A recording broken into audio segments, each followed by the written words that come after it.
आई काळूबाईच्या नावानं चांग भले. भल्यासाठी माय ममता, पण वाईटासाठी महाकालीचा प्रकोप.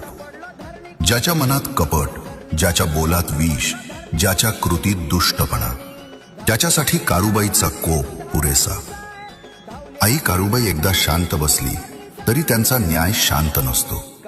उशीर होतो, पण अंधारातल्या पापावर महाकालीच्या विद्येसारखी फटके पडतात.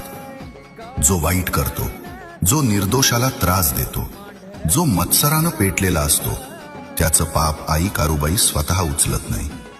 त्याला त्याच्याच कर्मांनी जमीन दोस्त करून सोडते. आई काळूबाईचे नाव घेऊन वाईट करायला निघालेला पहिलाच पडतो. आई काळूबाईला आवडत नाही दुष्ट, आणि महाकाली दुष्टाला कधीच जगू देत नाही. भल्यावर कृपा, वाईटावर प्रहार, हा आई काळूबाईचा न्याय आहे.